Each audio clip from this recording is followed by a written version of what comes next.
Hey, welcome into Restaurants in Pop Culture, presented by Squared Sodas. I'm Jensen Cummings. That's MC32. We're coming at you with another episode this week. We're getting close to the end of The Bear season 2, man. We're getting into the last few episodes, so it's been Yeah. a journey, man, over the last month plus getting Mhm. into it. And today we're going to be talking RIP008, best pizza scenes. So we're going to have a little top 3. We're going to talk best pizza scenes in movie history. Forks the Bear episode 7, and a little bit about Michelin Star Restaurants is coming up in this one. So we're going to get into that a little bit. How you feeling? Quick check-in, because last episode I kind of rambled about my mid-season general thoughts on the show as I tried to ramble for a couple of minutes while you were having tech issues. I'll give you a second. How you feeling halfway in? A little bit over halfway in. We got 4 more episodes, including this one. I'm feeling good. I'm actually like, while I've enjoyed this, I'm looking forward to seeing what we tackle next once the Bear is, finished and all said and done, at least for this series. Like, what are we going to tackle next? We don't even know. We don't even know yet, y'all. So it's not like we've We got have this no idea. We haven't lined even up. Like, talked we don't about know it. yet. So yeah, we're open for suggestions. Yes, we're gonna look back into restaurant movie history, I think, a little bit, right? Yeah. Yeah. All right. Let's get right into a little top 3 all-time presented by Tenderbelly. Let's hear from Shannon, who was awesome on the show last week. He really stepped up and had a great top 3 of crazy tasty pork dishes. Check that one out. And if you want to see me sweating, trying to go through that episode, definitely go check out that last episode. But let's hear what Shannon is propping us up to do. Hey everybody, this week we're going to do the top 3 best pizza scenes. Tell us what you got. I think he's all talked out from last Straight to the episode. point. He's like, just tell me about your pizza scenes, dude. Yeah. Come on, let's go. All right, let's get right into it. No further ado. Number 3 for you, MC32. What do you got? Number 3 Number best 3 for pizza me. scene. Okay, so I don't know if this qualifies as best, but it's definitely like goofy and memorable. I'm going with Pizza the Hutt from Spaceballs. Let's go. That was on my list. Like, It got shaved, but it what? was on there. Oh Oh yeah, man, like Pizza the Hutt. I didn't look up to see which actor played him, so that's my bad. But I just remember how iconic it was, like the whole scene with the dialogue, and then him being like, pay up, or the pizza the Hut is sending out for you, and like his henchman is like eating bits of him, like, ooh, you're delicious. Oh, that's nasty. Oh, that's Yeah, nasty. it was such a ugly, gross visual, but still like hilarious at the same time. That was definitely one that was on my list, as I think I had like 8 that were on there where I was getting it down to the 3. And it's like what I had said, those worst cliche scenes, right? Remember when I talk about the bad guy who's just like nasty eating, sweating, food falling out of his mouth? That's Pizza the Hut, right? Yeah, He's that bad guy. It's just like nasty food grossness is associated with the Weasley bad guy. So that was definitely Pizza Hut. Solid. All right. Number 3 for me was Fast Times at Ridgemont High. Spicoli with the order in the classroom. Sean Penn, all-time classic. Jennifer Jason Leigh. Forrest Whitaker, one of my favorite top 5 actors all time. That was like his first movie role ever was in that. So going way old school, 1984, something like that. And the line that he says when he gets the pizza and his teacher goes on, what are you doing? He goes, learning about Cuba and eating some food. It's just like, that's just Spicoli, pure and simple. I absolutely loved and always remember that scene. I think you're right. I don't know that these are best pizza. Again, maybe like most memorable dessert. I feel like for me, when I'm looking at this list, when you just said that, I don't think any of these are the best pizza. I think these are the most memorable pizza scenes. So we might have to do another best pizza where it's actually best pizza. I don't know about the rest of your list, but all right. Number 2, what do you got? Number 2, this one it's funny because there's no actual like named actors in it. This is the intro scene for Ninja Turtles 2. So the movie starts off in New York City, and every single pizza, every single angle, there's somebody eating pizza. There's people walking down the street eating pizza. There's a couple in a carriage, or like the carriage drivers eating pizza. There's a couple hanging out on a date eating pizza. Then you go into a busy restaurant, everybody's eating pizza. There's a cab driver eating pizza. Everybody in this scene, and this is the first 45 seconds of the movie, and everybody's eating pizza. And so it's like, it's setting the stage of like, okay, there's like, even We're me, in I New was York. like, okay, yeah, we're in New York and we're about to see some pizza. Like, got it. Okay, well, I'm gonna just go right into my number 2, Teenage Mutant Ninja Turtles, the OG, Yeah, in the all sewer, right. waiting for 30 minutes or less. You know what I Uh-huh. mean? Right? And then the scene with Splinter. They're dancing around, and the piece of slice of pizza lands right on Splinter's Oh, face. yeah. You know, Corey Feldman, Kevin Clash in them. Again, I'm going. Here's an interesting thing, Chris. When I'm doing these lists, especially, it always takes me back. And what I'm Mhm. realizing more and more is I don't have a lot of contemporary movies when I'm thinking of the best of and the most memorable. There are a lot from my childhood. And we've been Agreed. talking about the WGA and the SAG-AFTRA strikes and all that that's going on. Like, movies are even more important as you and I are doing this show than I ever realized, because they really put a stamp on our lives. They Mhm. really do. Like, everything that I'm talking about here is like, oh, remember that scene, remember that movie, remember that actor, remember that character. And so it's just like a really is a time track of our lives. So that for me was number 2. And an actor I really like, Sam Rockwell. You know, Sam Mhm. Rockwell, right, is I mean, one of the most underrated actors. You know, you'll know him, Iron Man. What's his character? He's the other weapons creator in Oh, Iron yep. Man, right? Yep. He's in 3 billboards Uh, in the Missouri, whatever that one is. He's yeah, that yeah. guy in a lot of movies. The Green Mile Justin played a great Hammer. character in that. Yeah. Yes, let's go. Hammer Industries. Hammer. That was his Yep. first ever. He was like the leader of the punk kids, you know, the little skateboard kids that the Foot Clan Mhm. had. Sam Rockwell. That's right. Shout out Yeah. there. Shout out there to humble beginnings for Sam Rockwell, Teenage Mutant Ninja Turtles. All right. Number 1 for you. What do you got? All right. So this is, speaking of taking it back. So this is a movie from my childhood that I still watch a few times a year to this day, every year. It's a cult classic, definitely a black classic, from the movie Barry Gordy's The Last Dragon. So Yeah. there's a scene, yeah. Okay. So the beginning of the movie, he's set like Timac.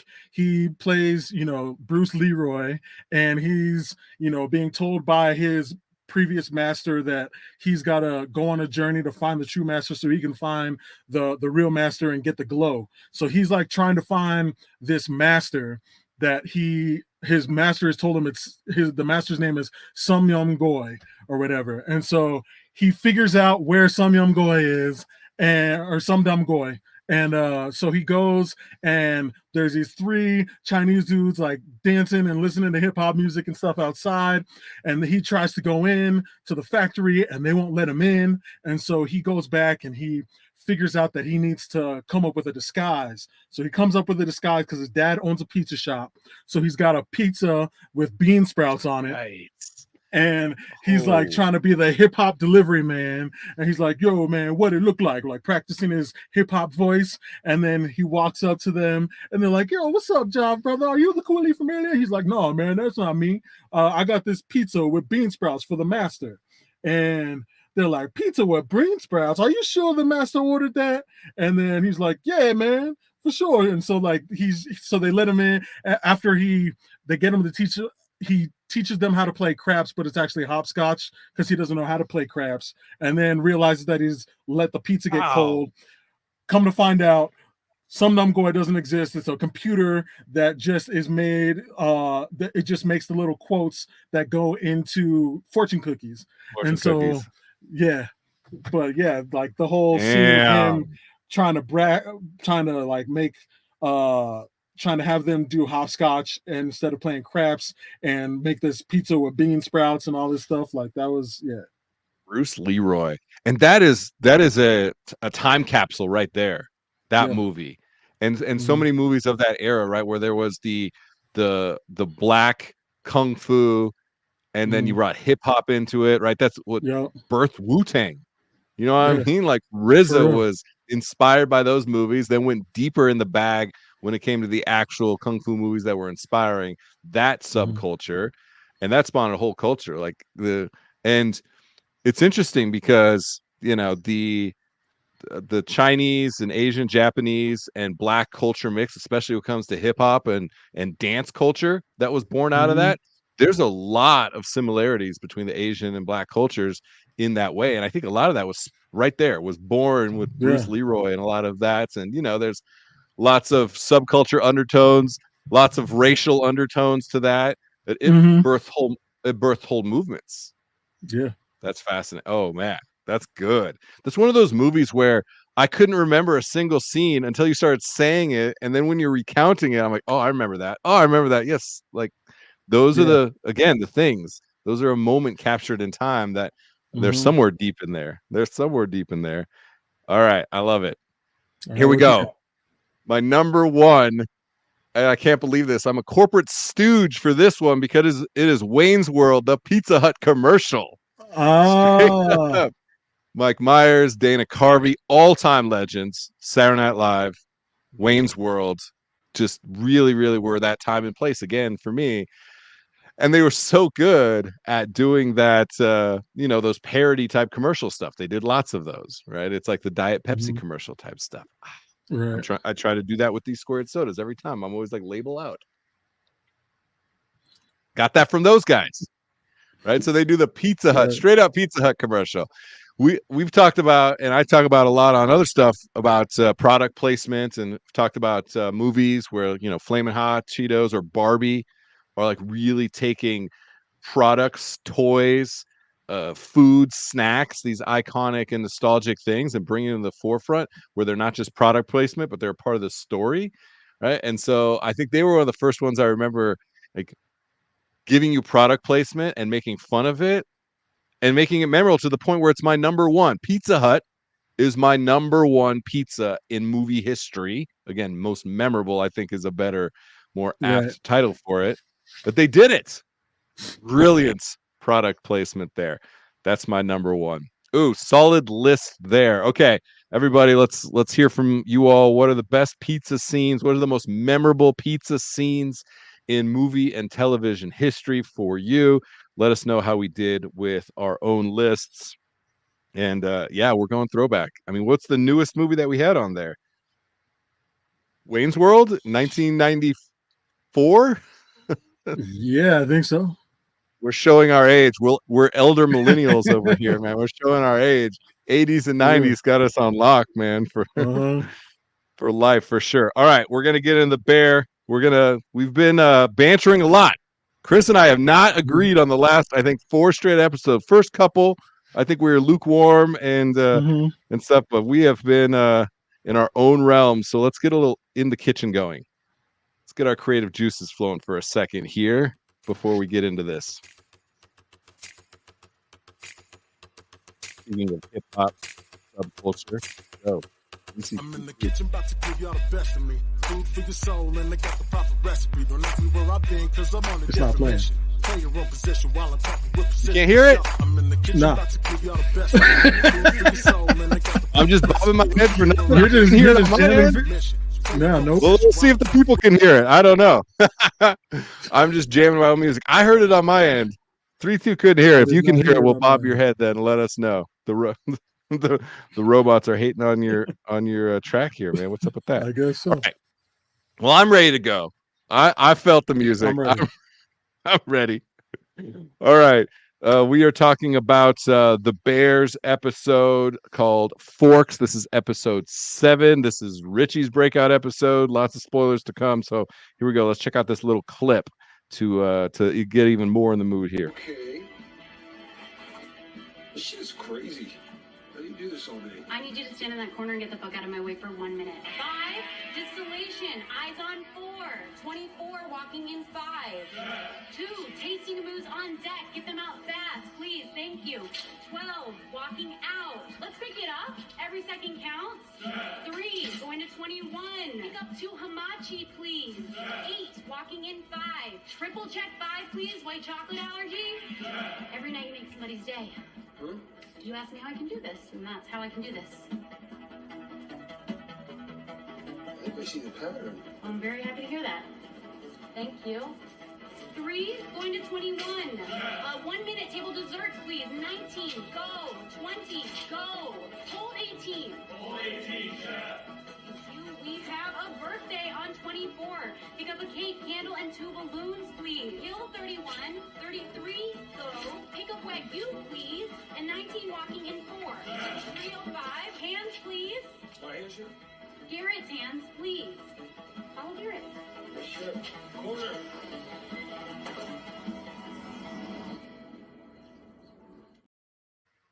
Hey, Hey.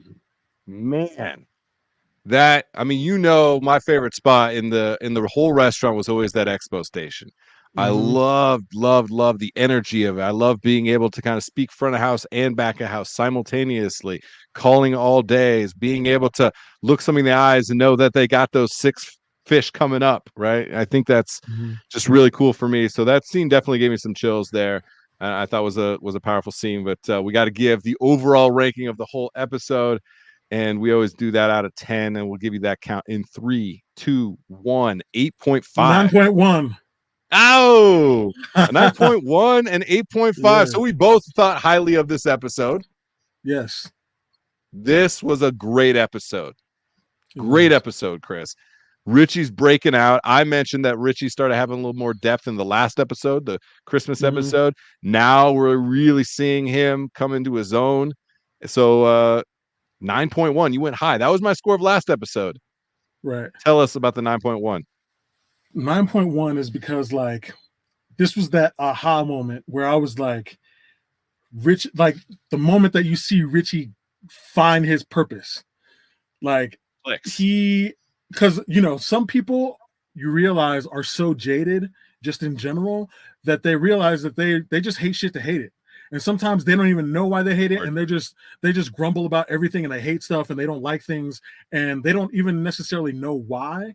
And I feel like the talking to that he got outside after like complaining about polishing forks and all that, and it was like during that conversation you could see that it clicked for him of like, wait a minute, I was hating on all of this for no reason, and now I like when he put it like that, I get it. And then he goes in. He said, "I can do like, respect." Yeah, that's what he said. That was the line. Great line. Yeah. And then he goes in, and it's like suddenly the numbers make sense. The systems are starting to make sense. The sense of urgency is starting to make sense. All the timing, everything, the way that it's exact starts to make sense. And you see it growing on him to where it's like, not only is it making sense, but he's like, I can do this. Like, I got this. I can do this. And I want to do this. And like, it was just incredible. There was a couple things during the episode that I really like. I was like, oh snap, Jensen was right. Like, you see the picture of Carmen with there we go. Everyone heard what Chris just said. Jensen was right. I called it straight up. Nostradamus that shit. You straight up called it. Yep. And I was like, oh snap, he was right. And then it's funny because it slid down for a second when I thought the episode was over and he's done with the day, and he calls up Carmi and he's like blaming him for trying to get rid of him and all that. And I was like, really? After all that growth, we're sinking back down to here. And so I was kind of sad that I thought that they were going to leave it there. And then the episode continued further, and you got to see the point where he's talking to the other chef, and he finds out that Carm sent him there because he believes in him, and he said it. And then it's like, oh man, okay. And I feel like that was like the releasing of a little bit of that extra, that leftover animosity that he had, that he was still clinging on to. And then when he realized that he was still being a dick, and it was like shoved in his face a little bit in a humble way, then it was like it finally all the way sunk in. And I was like, all right, we're back to 9.1 with this one. And I will say, I know exactly what you were thinking at least once. Like when the front of the house people were calling each other chef, I was like, no. And I was like, but then part of me was like, I wonder if this is where Carmi got it from. This is where Carmi got it, son. So I'm going to jump in on that because that's now I will soften on my position a little bit in the context of why they're doing it in the show. I still don't agree with it necessarily. Why they're doing in the show. Chef Terry influenced Carmi deeply, as well as Luca, which is why Carmi does it, which is why Lucas did it with Marcus. So it made sense. Still in culinary school, they're not fucking doing it. It makes more sense why they're doing that. Olivia Colman was really understated. She's a great actress, and she's having a little bit of a moment right now. She's also in the Secret Invasion with Marvel, right? With Nick Fury, Samuel L. Jackson, and she is gangster as fuck in that show. You know, and so that she's the soft-spoken British chef sitting there fluting mushrooms. Okay, I really liked that scene because how much she was into the fluting of the mushrooms. I talk about this a lot, and I've reflected on this. When you're a dishwasher in a restaurant, you want to be a cook. When you're a cook, you want to be a chef. When you're a chef, you want to be an owner. When you're an owner, you just want to go back and wash some dishes, right? And, you know, so many of the commie chef type things we had to do of shucking 2 cases, 3 cases, 5 cases of fava beans were the worst. I've mentioned how I didn't think the stage was realistic for Marcus. I don't know. There's certain parts of this stage that probably weren't as realistic, but the forks were definitely very realistic. They stuck with the forks long enough where I had respect for the fact of whatever else happened through the rest of the episode. They would not have let him run that pizza out at that point. I know that for sure, but I think I appreciate what they were trying to do from that standpoint. The fact that a legendary place like Pequod's Pizza got a moment in that episode, I thought that was really great. And I want to take just a moment real quick because I discovered this, and I don't know why I didn't know this already. But and real quick, this episode was directed by Christopher Storr, right? The OG of the show, written by Alex Russell. So shout out to them. The culinary producer, Chris, is Courtney Storer, Christopher's sister. And now I'm like, okay, there's a family thing going on here. So Christopher, I've mentioned and seeing in interviews, he didn't really have that restaurant background, that deep restaurant background. His sister does. She was the culinary director for was it Joe and Vinny's, right? The guys out in LA that are famous for the restaurant Animal. They also had a restaurant with Ludo Lefebvre. So these guys are like legit restaurateurs and chefs, and Courtney was their culinary director. So Courtney's got some chops because the food on this show has looked really good. And yeah, they primped and pruned. And is that food the food that you and I love now? No, at one point it was what we thought you were supposed to do. And Courtney, shout out to Courtney and what they're doing on the food side with that show. So I should have already known that. I should have done more research. The fact that I was like, who is doing this food? Because they're at a restaurant Ever, right? Which is a real restaurant in Chicago. And I think they took a little bit of inspiration from Ever as far as the dynamic of the kitchen goes. I have not been in their kitchen, but I believe that that's the actual kitchen and the actual restaurant of Ever itself. So they wanted to like really speak to that as well. The 3 Michelin star side of this.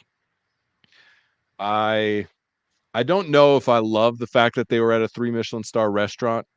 I understand that they're trying to show you that here's this humble Italian beef joint in Chicago, and here's the upper echelon of 3 Michelin star restaurant. They're trying to give viewers a snapshot of the quote unquote low end and high end potential of the restaurant industry. So I get why they went to a 3 Michelin star restaurant, and they had to show somebody like Richie in so fish out of water type scenario. So I was fine with that. What I did really like about that was when hospitality comes up and his stagiaire is talking about, like, he's like, I do love this. It's meaningful to him. She says on the expo line, like, you get to make somebody's day. Like, that's why they do this. And the scene when the front of house captain is breaking it down, right, doing pre-shift for that evening, talking about the couple that's coming in who's been saving up money to do this, and then says, I want to blow their fucking minds. They don't drop a check. Richie sees that moment, and that's one of those moments that clicks for him. Like, that is so special and so unique and borderline Big Brother, where they're physically spying on people to find out what's what. Again, you know me, that expo is where I love to live, but I also love that stuff where we spent a lot of time and effort learning about people, understanding who they were. We aggressively dropped comment cards on every single table, and it was almost not a wine sale competition for me. It was a comment card competition, was what I really promoted. And I loved when I first came in, I would read the manager log and I would send emails, personal emails, to anybody who hand wrote out a comment card to us. It's those little things that I believe make for a great restaurant, because when you're at a certain level, they expect great food, they expect great drinks, they expect great service. It's the little extra things that you can do, the little unique things that you can do. We did this at row 14. I always think about this. We would go and pay people's meter. If somebody came to the bar and asked for quarters, we knew what they were doing. They were going to go feed their meter out front of the restaurant. Not only would we not take their $1 or $2, we'd say, where's your car? What's your car look like? And a host, server, bartender, manager would run down the street and feed their meter. Those people, it didn't matter if I overcooked something for them on their plate, they will forever remember that experience because they weren't expecting that. Well, restaurant's going to go feed my meter. So that is something I think Michelin restaurants probably do better than most levels of restaurants, is that kind of thing. I think restaurants at every level should strive for that, and I think they did a good job of that.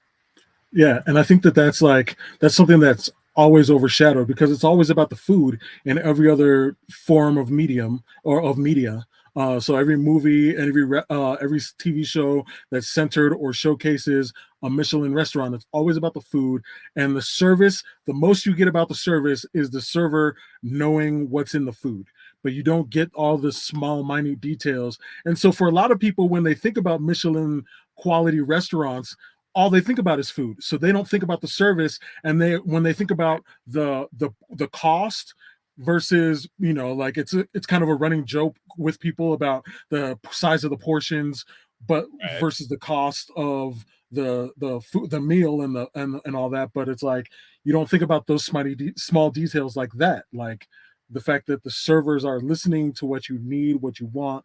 They're doing their research on you to make sure that you have a mind-blowing experience that is unlike anywhere else that you've ever been.